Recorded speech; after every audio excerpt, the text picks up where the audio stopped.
you. Obviously, man, you're back again in the playoffs. You're looking to head back to the championship, doing the back-to-back, as Drake would say in his songs. Talk to me about this matchup and what it would mean to get another $1 million and another belt to your legacy. Great question.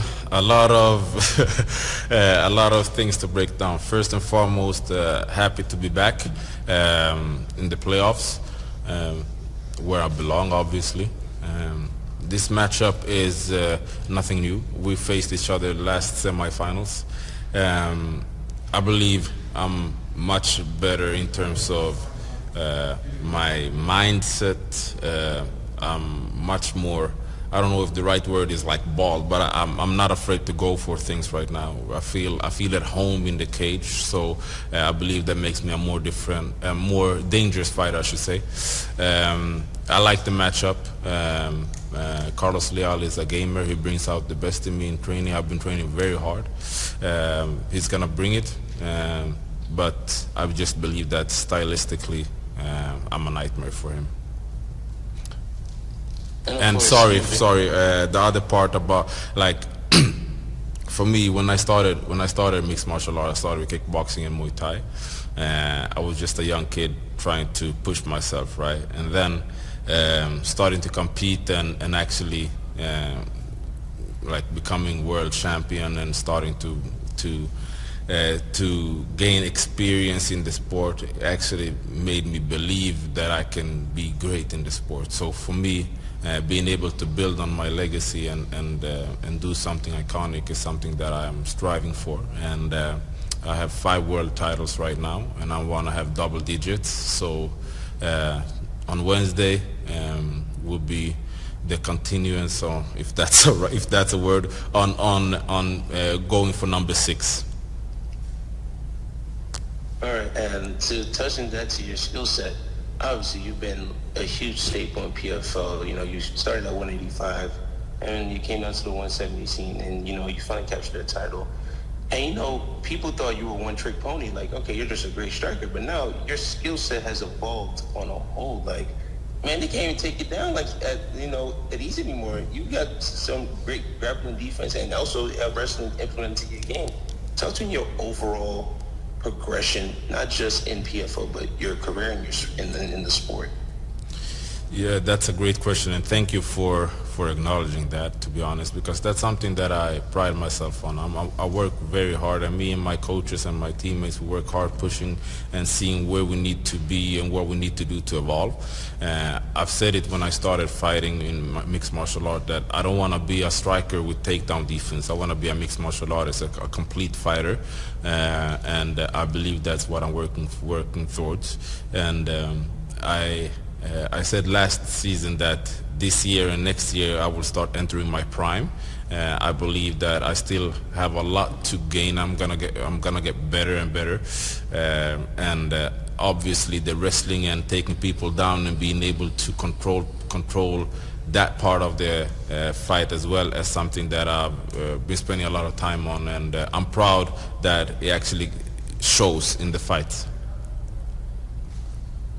That's good, man. And to my last question, obviously many people know or don't know, you know, you've been called the sweetest Denzel Washington. Yeah. So how iconic would it be for you to fight in front of Denzel himself and possibly meet him? And also, are you going to see the Equalizer 3 that's coming out soon?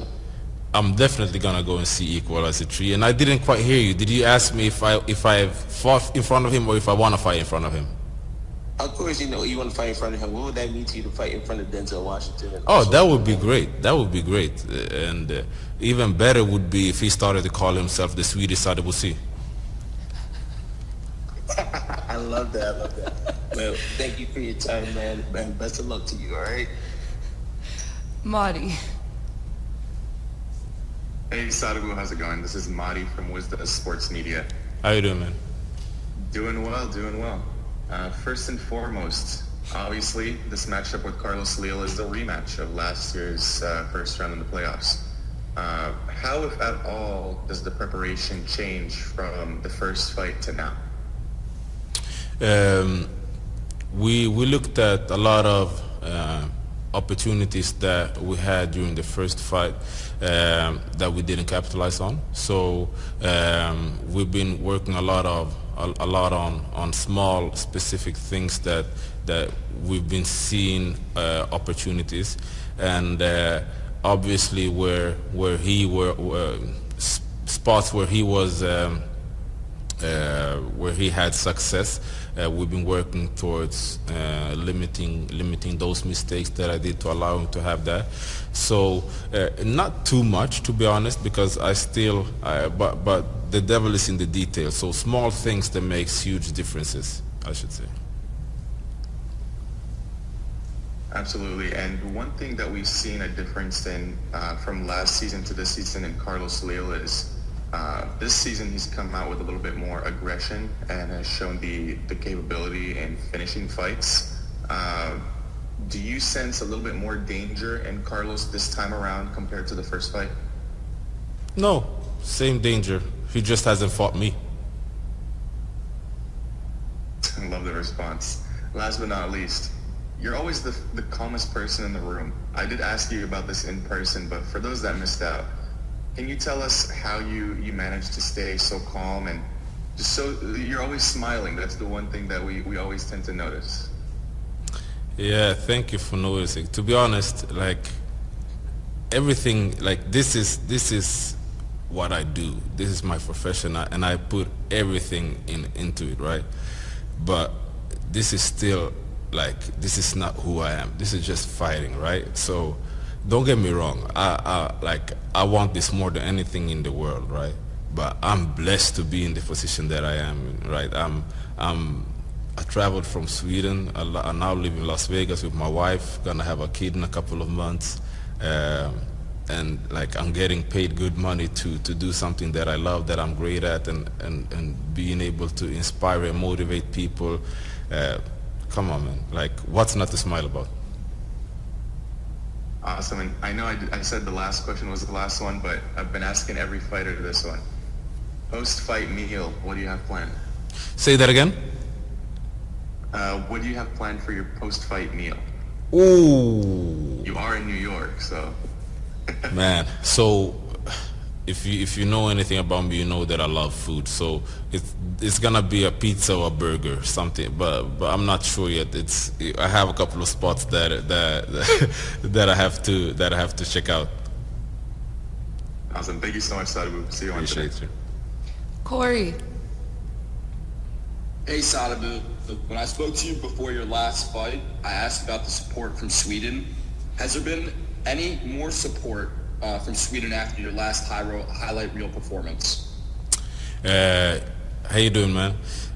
Yeah, like Sweden and Senegal, I try to represent both. Obviously, for PFL, they push Sweden a little bit more, but I always try to make sure I represent both Sweden and Senegal. And yeah, like the support is amazing from Sweden, and I believe I've had a great support throughout my career, but it's growing and growing, and it will become even more, I believe.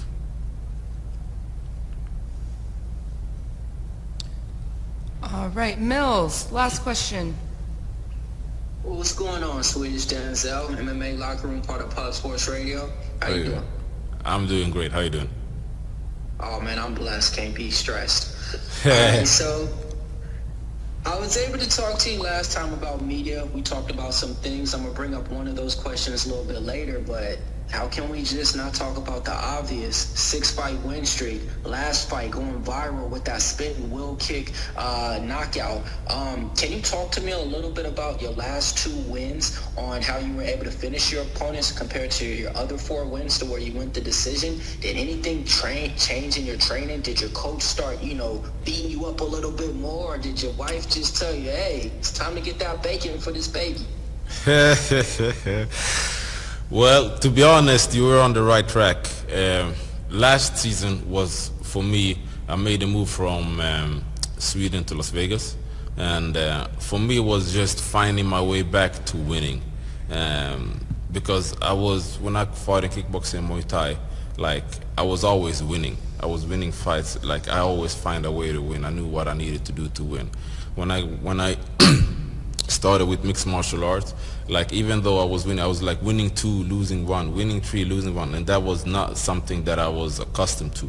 So I needed to figure out, okay, what do I need to do to win each fight? And that's what you saw last season. Me and my teammates and my coaches, we focused on exactly what we needed to do to win the fights. Now when we have that on lock and we actually approached all the different holes that I believe that I had in my game, and we worked on those.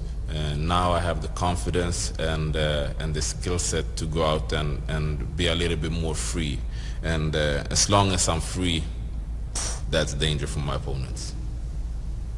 Got it. And yeah, so we talked about this last time in Media Day. Wasn't able to put the clip out, but we were talking about, former organizations, champions versus champions, and it seems like everybody was mentioning the other champions and not the PFL champions.